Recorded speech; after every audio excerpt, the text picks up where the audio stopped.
Dá confiança ladrão, se casar com meretriz, desmoralizar juiz, questionar camarão. Brigar com um capitão que ameaçou lhe prender, incendiar se morrer com gasolina ou com gás. São coisas que o homem faz, mas não devia fazer.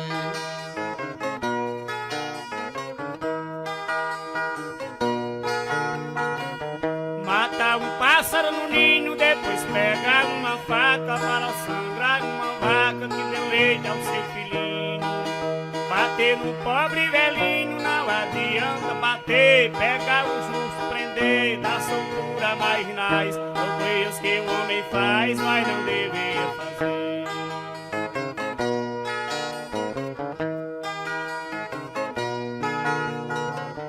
Conversa baixo com boca, fala mal da vida alheia, tira ladrão da cadeia, bater numa pobre louca. Botar o dedo na boca de uma cobra pra morder e mandar a criança dizer certas frases imorais. São coisas que o homem faz, mas não devia fazer.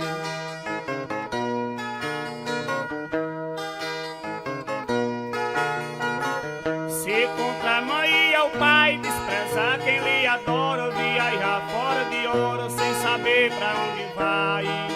Subir sabendo que cai, morrer podendo viver, sem forcar pra atender tentações do Satanás. São coisas que o homem faz, mas não devia fazer.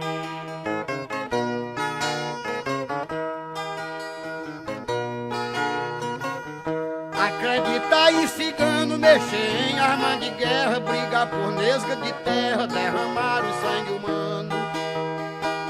Colocar bala no cano da arma pra ofender a quem desejava ser o mensageiro da paz. São coisas que o homem faz, mas não devia fazer.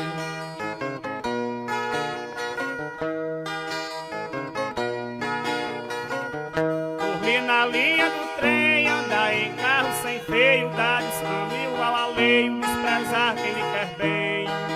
Responder mal alguém que pode me socorrer, se retirar pra não ver quem há de se ver demais. São coisas que o homem faz, mas não devia fazer.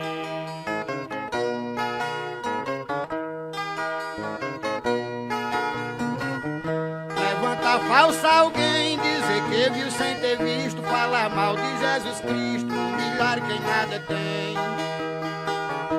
Emprestar dinheiro a quem nada tem pra lhe vender, fazer promessas sem crer e comprar o que ladrão traz. São coisas que o homem faz, mas não devia fazer.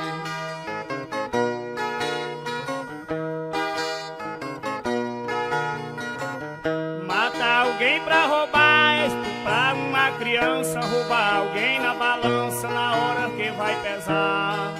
Casar e se separar, um tá sujeito a sofrer, ninguém pode desfazer atos matrimoniais. São coisas que o homem faz, mas não devia fazer.